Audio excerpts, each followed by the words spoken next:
Autistic trauma and our dissociative identity disorder, DID. We call ourselves autistic selves because we are diagnosed with both autism and dissociative identity disorder, or DID. What is autism? Autism is a social and communication difference. Autism is a difference in processing. We see the world differently. What is DID? DID is the presence of two or more identities in one person. We have more than 20 alters or selves. Our collective name is autistic selves. We divide ourselves into different groups. Each group has a different role or function. The children. The children hold playfulness, fun, and raw emotion. They also have important skills and interests such as art, music, and running. The vulnerables. The vulnerables hold the truth. The responsibles. The responsibles manage the world. The strongs. The strongs are our strength. The socials. The socials interact with the world. Is DID different when you are also autistic?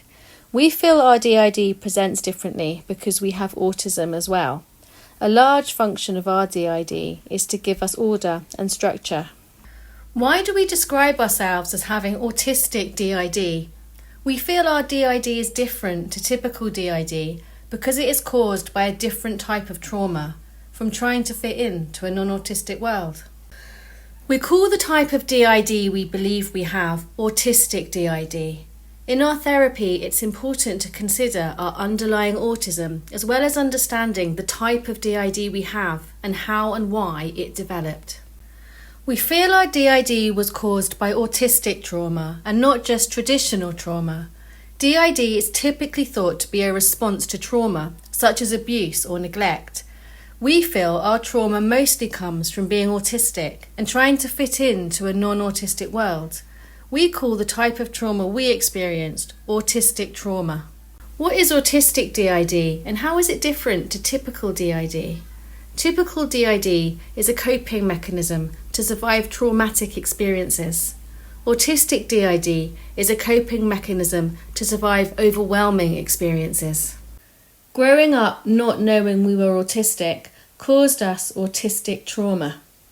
Causes of our autistic trauma: sensory processing differences, difficulties with flexibility, social and communication differences, executive functioning difficulties. Examples of our autistic trauma caused from difficulties with flexibility. All changes cause distress, especially if they are sudden, unexpected, or unwanted. Feeling forced to hide repetitive and rigid behaviour due to feeling criticised and ridiculed. Confusion when a situation or environment isn't exactly as expected, for example, a different coloured chair. Distress from rigid thinking and inability to move thoughts on. For example, changes upset us. Today we are going on a cycle ride. We feel excited. Our bike has a puncture. We can't go on a bike ride today. We don't like changes. We feel unsettled. We experience a threat response. We can't think. We feel dizzy. Our heart beats fast. Our legs feel wobbly. We find it hard to breathe. Our brain releases stress hormones like cortisol. Pretending to be okay about the sudden changes takes up our energy. It takes our mind and body several hours to calm down. For us, changes are traumatic. We call it autistic trauma because it is caused by our increased sensitivity. Causes of our autistic trauma: social and communication differences. Not developing a sense of self due to needing to be defined by others. Not understanding social rules, causing embarrassing social mistakes. Attempting to fit in but experiencing repeated social rejection. Employment difficulties due to being unable to cope with the social demands of the workplace. We believe us feeling socially rejected and not understanding social interaction was one factor in our developing alters. Here is how we think it happened.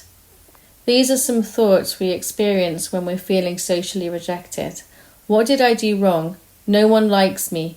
I don't understand. Why don't they like me? We believe some of our alters were created to cope with feeling socially rejected. This was an unconscious process. We are all highly sensitive, and social rejection is just too much to cope with. Without creating alters, we would collapse totally and be unable to function. What happens when we can no longer cope with being socially rejected? We unconsciously create a new self to take over. The new self evolves with better social understanding. Rule 1, smile.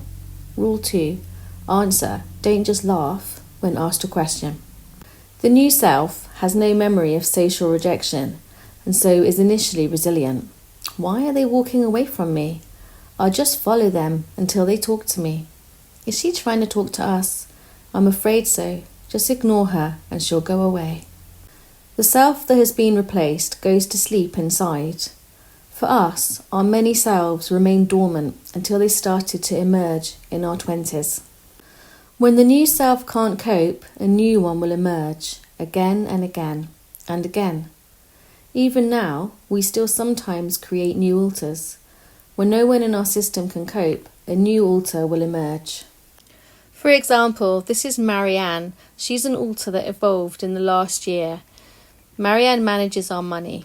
She is sensible, responsible, pragmatic, and mature. Examples of our autistic trauma caused by difficulties with executive functioning.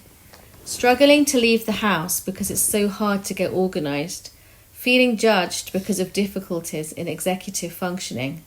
Always feeling confused and worrying about missing something important.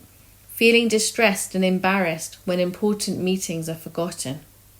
Examples of our autistic trauma: differences in sensory processing, masking distress from sensory overwhelm for extended periods, self-doubt of own experiences due to others not believing a situation is overwhelming, not being able to manage everyday activities, for example shopping, because of sensory overload, being excluded from events because of our sensory sensitivities stopping us from coping. Our sensory processing is different because we are autistic. We find it hard to filter out information, leading to frequent sensory overload. When we are overwhelmed, we feel dizzy, sick, and exhausted. From a young age, we hid our distress because we wanted to fit in. Forcing ourselves to endure long periods of sensory overwhelm was traumatic for us. We call this autistic trauma. Now that we understand our sensory needs, we can choose not to endure overwhelming situations. What strategies do we use for coping with autistic trauma? 1. Dissociate or totally leave our body, so that we feel we have floated away from our body and are looking at our body from far away. 2. Unconsciously create an alter to endure the situation for us. When I was growing up, I didn't know I had personas, and they didn't know about each other either. We are a family of selves. Our body is our home. So it's important that we are kind to each other and that we accept each other. If you'd like to support us, please subscribe to our YouTube channel and share our videos. You can donate to us at ko-fi.com, and we're also on LinkedIn where you can connect, and on Instagram where you can follow us. This video was made by Autistic Selves. We hoped you found it helpful and have learnt something new. Please subscribe to our channel and share our videos. Thank you for watching.